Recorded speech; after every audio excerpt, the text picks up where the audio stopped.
Selamat pagi Bapak Ibu Guru dan juga selamat pagi siswa-siswi Sekolah Kristen Kanaan dimanapun berada. Dan kita bersyukur kepada Tuhan Yesus Kristus, pagi hari ini kita akan beribadah bersama. Kita akan satukan hati kita untuk memohon pimpinan Tuhan. Kita berdoa di dalam hati. Mari kita berdoa.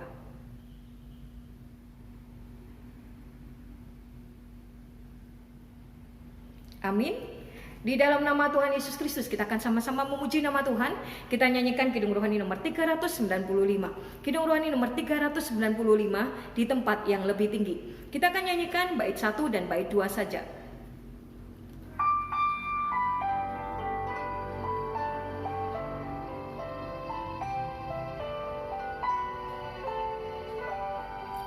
Ku menuju tempat tinggi, rohaniku makin tinggi.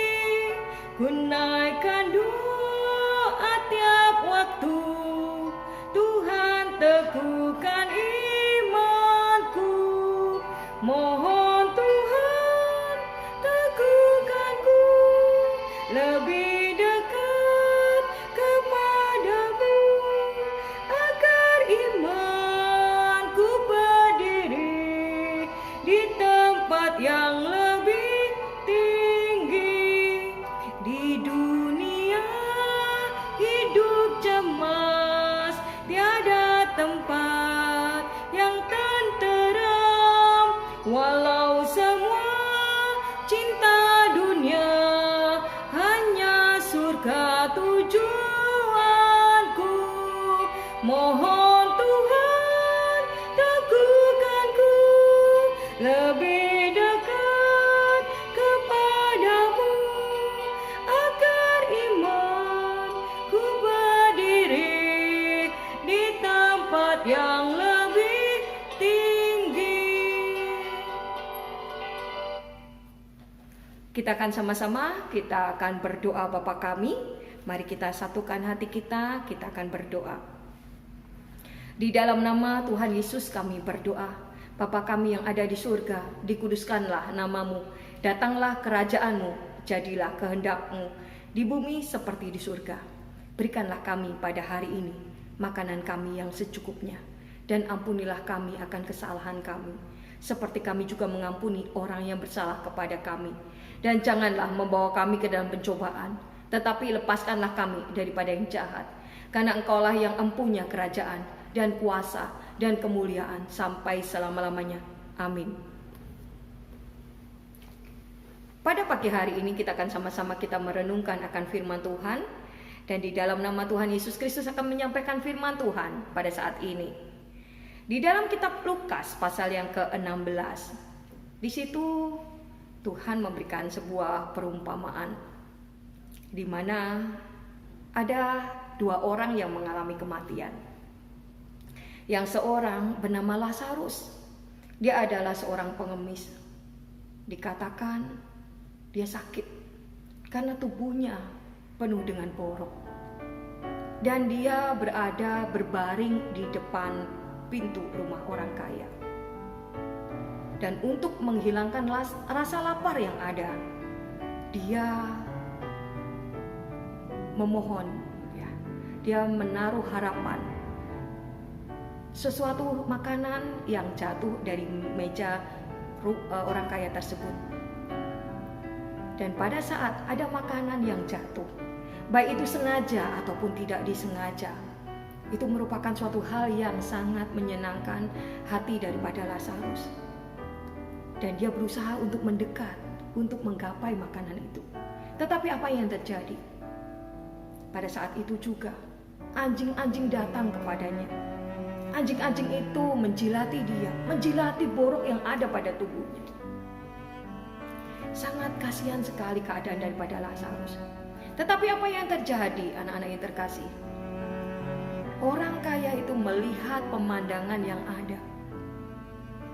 Tidak ada rasa empati dalam dirinya.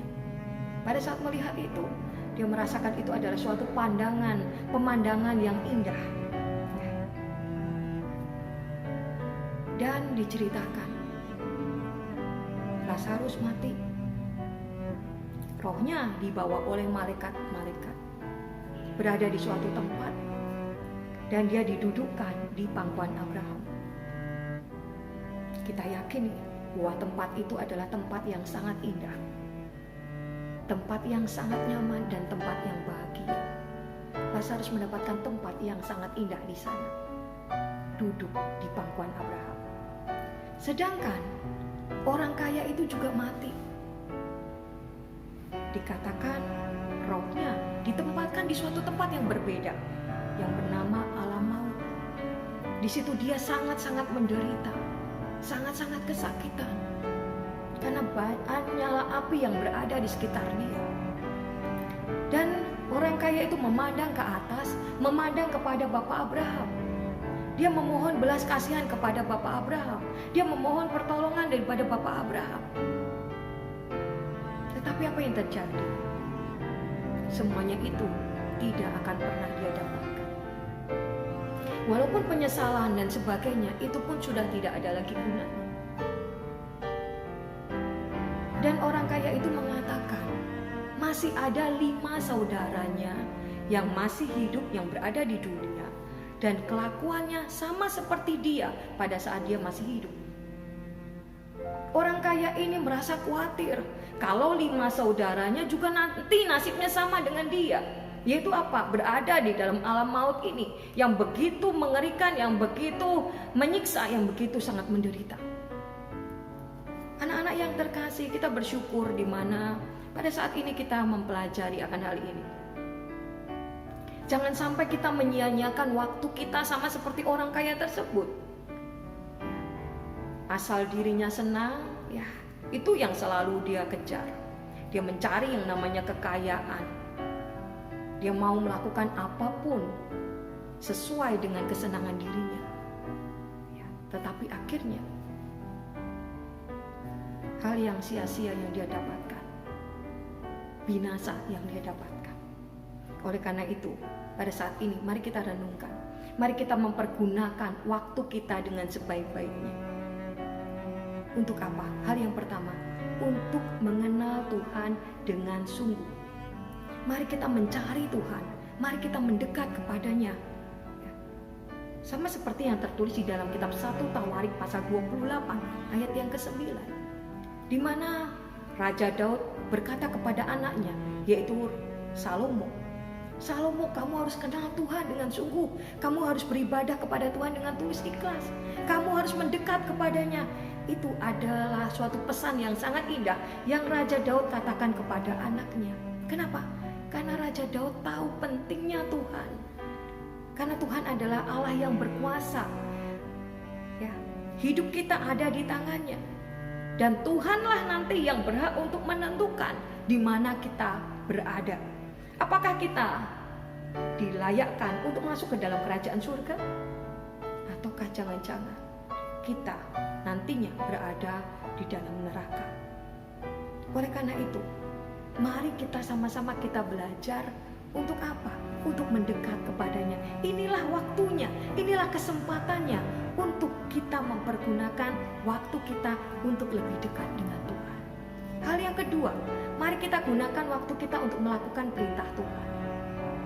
Salah satu perintah Tuhan adalah kita mengasihi sesama kita. Janganlah kita seperti orang kaya itu yang tidak peduli kepada orang miskin yang ada di sekitarnya.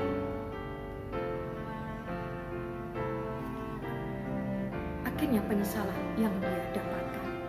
Oleh karena itu, di dalam Alkitab pun kita juga bisa belajar.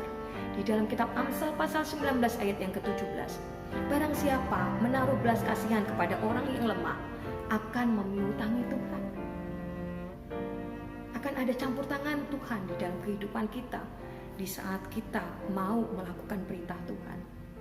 Oleh karena itu, Bapak Ibu Guru dan juga anak-anak yang terkasih di dalam Tuhan, renungan ini menguatkan untuk kita, mengingatkan untuk kita semua dan juga untuk saya, untuk mempergunakan waktu dengan bijaksana, mempergunakan waktu dengan sebaik-baiknya. Kenapa? Karena waktu itu tidak bisa kita ulang.